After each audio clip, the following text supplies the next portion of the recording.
Alright, guys, this is getting more interesting. This is really getting more interesting. Welcome back to Prospect Channels TV. Thank you for always coming out here.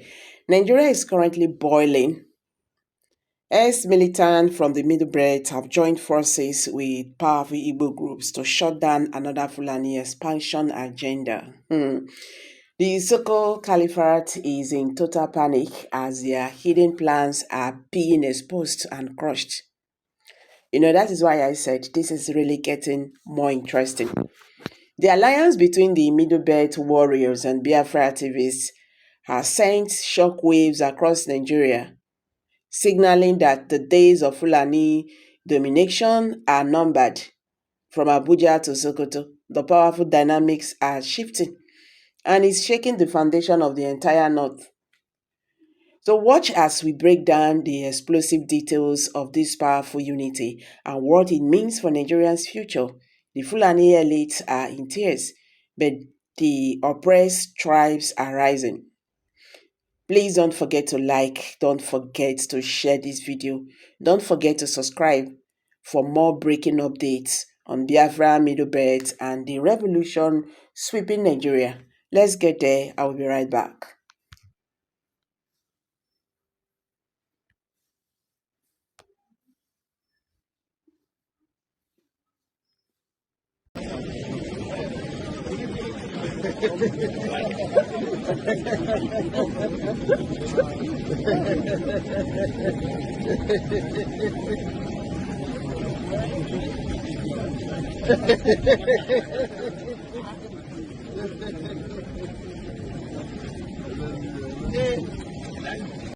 Mr. Speaker, our Constitution allows for freedom of worship of all religions. Mr. Speaker, we would not sit in this hollow chamber and restrict ourselves to just a few.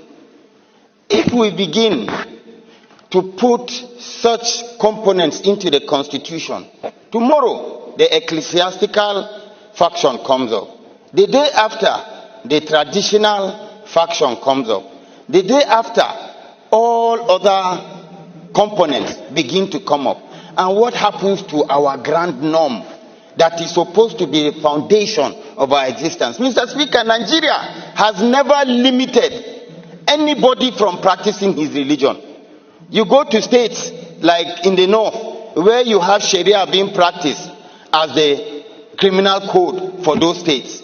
It is because it's peculiar to them as a people and as a persons. By the time we begin to expand it and bring it into our constitution, we are not an Islamic state.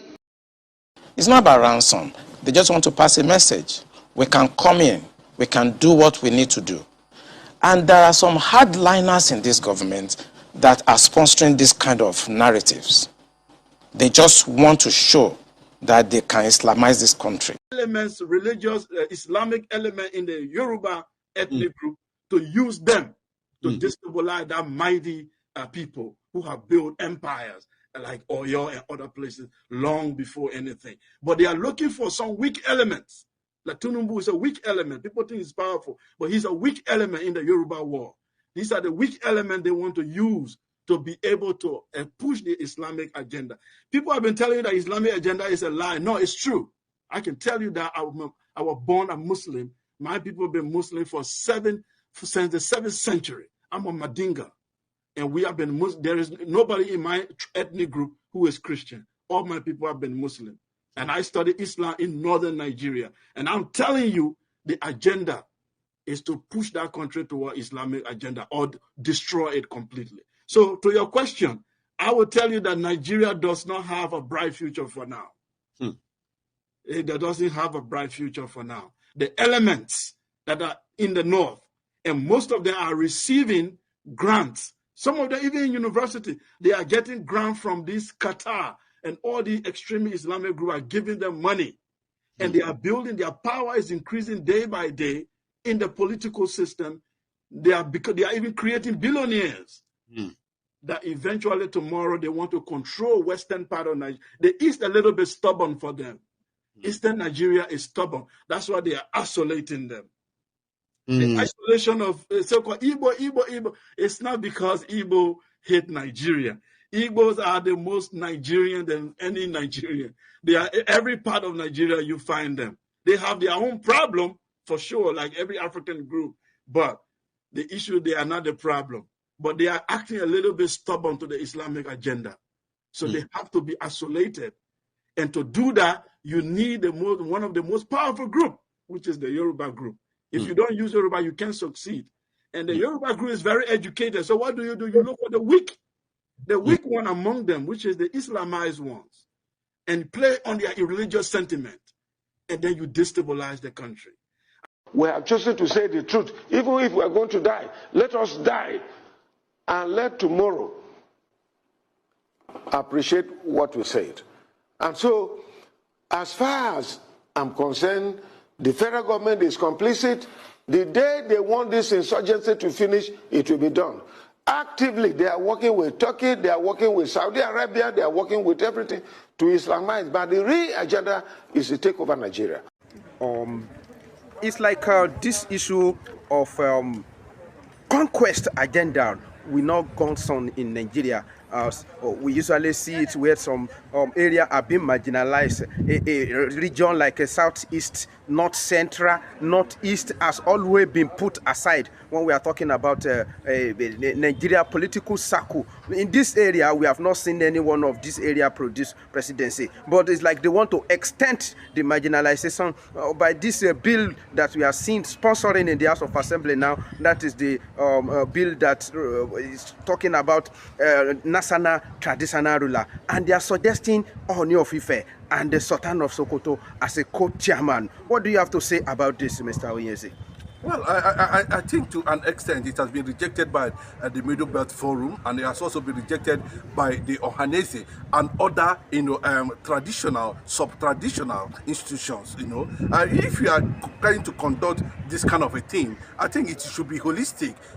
Picking major traditional rulers from multi-ethnic nationalities. So whatever that they're going to decide there, things will be factored in, and the fear that irrespective that we have Ooni of Ife, we hold him in high esteem in this southern part of the country, and we know that Ooni of Ife is a man who has been able to champion the Igbo cause to an extent, even Igbo culture and identity. I can guarantee you that. I can say that from all checks and balances I've been able to gather about the Ooni of Ife. I respect him, a man, because a man of integrity is a man who believes in nationalism, who believes in the reality on ground. But if you are seeing that bill, coming out to an extent, it has passed first reading and entering second reading. What is the motive of selecting the Ooni of Ife and the Sultan of Sokoto to co-chair that bill? So it's threatening the institutions of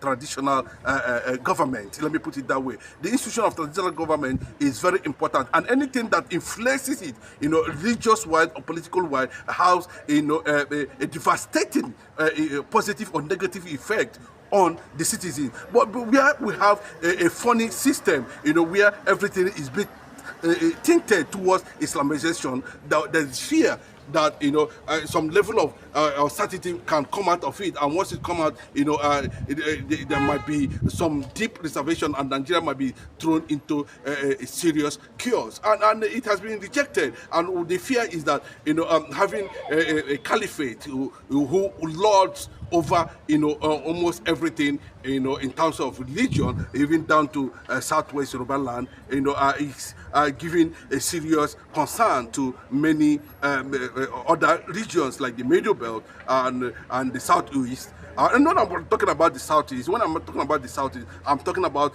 both the South and Southeast, factored together, because these are things that we, the Southeastern people, might think that it's not okay by the way the government is going about it, trying to push it on the people without due consultation. There should be consultations, and if there's anything that people need to ask questions about, we need to ask questions about it. Now Nigeria is gradually heading into a conquest agenda. Yes. Well, Mr. Chinedu, I will agree with you partially, because why not leaving this thing for the traditional ruler to choose their chairman.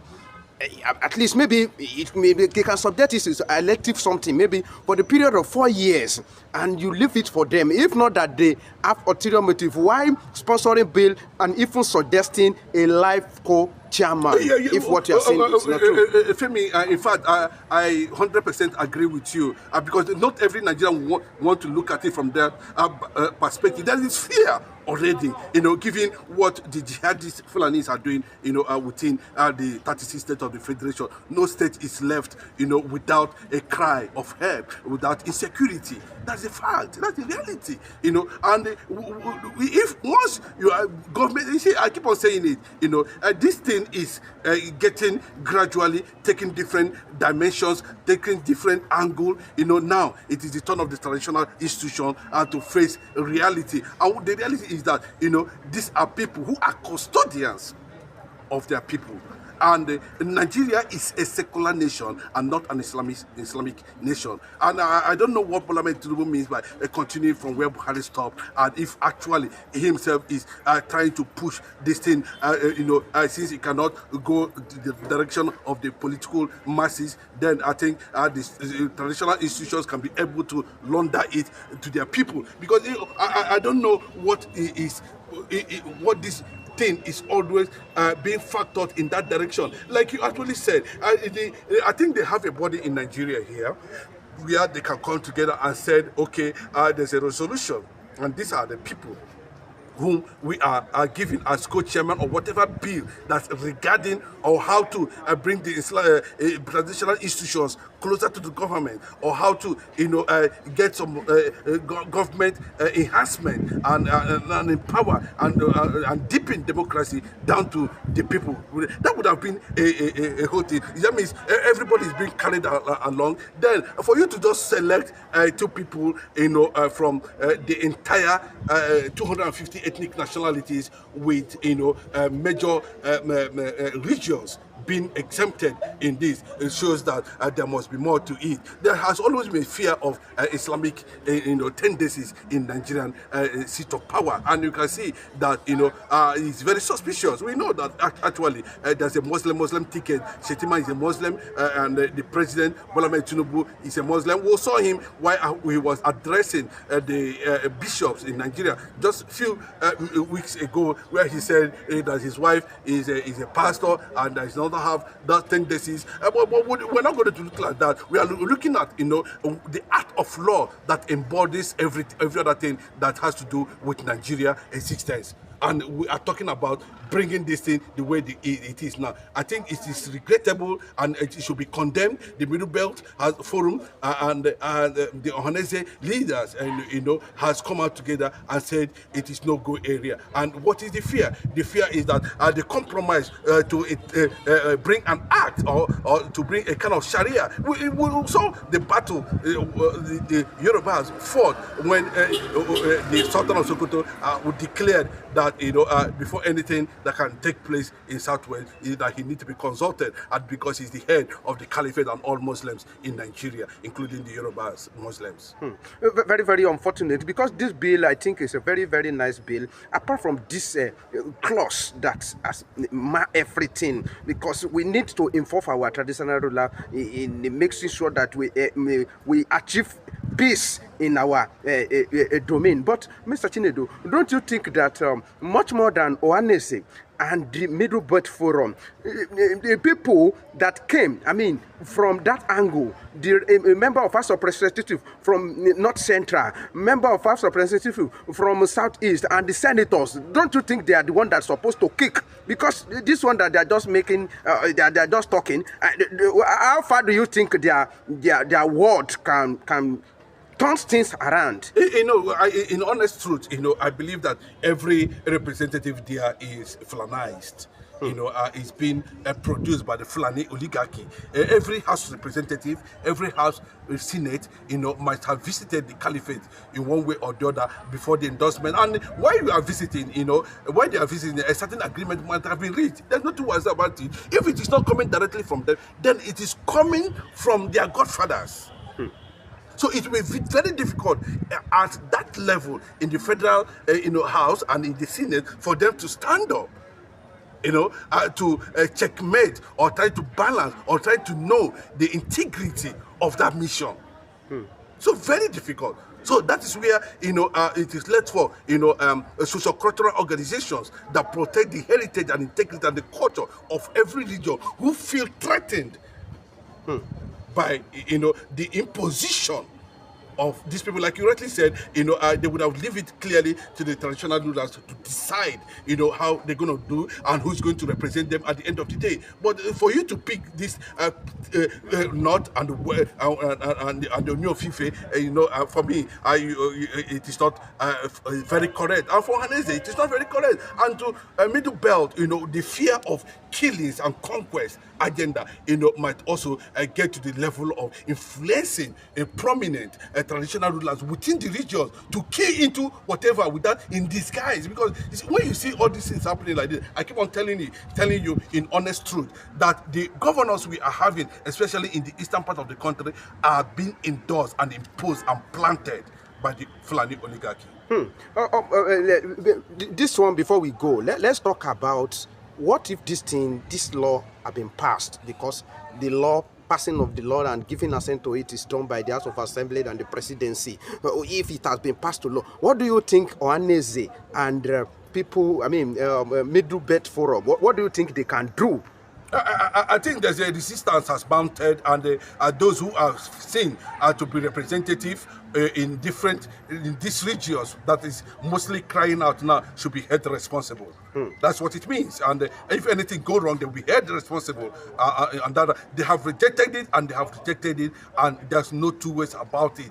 Nigeria is not an Islamic organization, and in any situation where we are seeing this kind of a thing, rearing its head amidst conquest agenda that is already going on, and the possibility of these people coming out, in disguise, pretentiously, that it might be a kind of, bringing. Yes, when we are bringing the traditional institutions, agreed. Yeah, it's okay.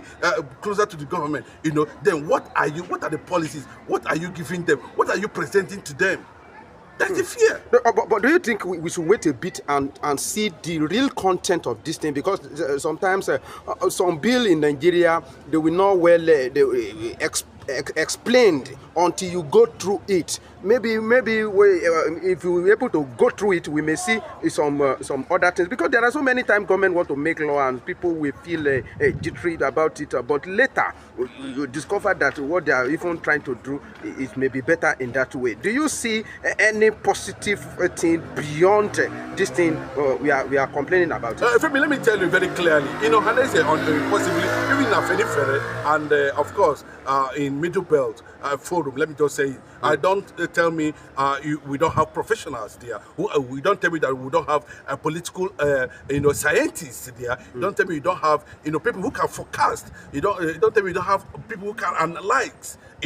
Before they come out publicly to reject it, completely. They rejected it completely and told the whole world that at this point in time they are not being carried along and they don't know what they're talking about. And the funny part of it is that there is fear that it might lead to Islamic conquest of the traditional institutions in Nigeria. Before we go, let's relate this thing with a bill sponsored by Benjamin Kalu and Opu Isodima, the issue of indigenization, that if you spend 10 years in a particular place, you have right to indigenize yourself and you become indigenous and you are entitled to every right in that area. Does that one also sound like a Fulani conquest agenda, or we can all benefit from it? That's a very beautiful question. I can tell you that, if you're talking about indigenization, it means you are indigenous. They're trying to make you a Nigerian, with law and without a proper constitution to back it up, without proper consultation. These are the things they promise and they feel make Nigerians to feel as if they belong to identity called Nigeria. Do they actually belong to an entity called Nigeria? There's nothing wrong with indigenization, but the purpose of which it should be established. What are the policies that people want to see in that indigenization? that is very important. But if we don't see that, you see, these people might sit down one day and come up with a policy just to impress a public without knowing properly how to factor it to mean and create a secular understanding about the situation on ground. This is my point. This thing can benefit all of us mutually, but we know the general overdrawer in this country. With this kind of a thing, don't you think it will open door for Fulani to dominate everywhere? My brother, see, let me tell you, from every angle, and the fear of these major ethnic lords in Nigeria, and some other people too, who are entertaining this fear of, see, traditional institution is very sensitive. They are seen as the custodians of the culture and tradition of the people. And if you are trying to introduce any form of virus, whether money induced or whether you have been lobbied to accept it or not, and people are saying, no, we are not going to accept that. There must be something in it that is having a fearless, a fearful, entertainment, either now or in the future, and that is what we are seeing now. And there's a clear fact that there is a political Fulani agenda going on in the southern part of the country, and secondly, the target might be a different thing from what we are perceiving to be the traditional institution coming in there's a bill that's been sponsored. Bros, no, what that bill means is what? What do we understand by that bill? It's also trying to push it through that angle. It's the same conquest, it's the same Fulani agenda that's going on. There's no two ways about it. And they are saying no to it front and back. There will be resistance at it. So, alright guys, what's your take on this? Please let's hear from you. Drop your comments below in the comment section. And don't forget to give us a thumbs up. Thank you. See you in my next video. Bye for now.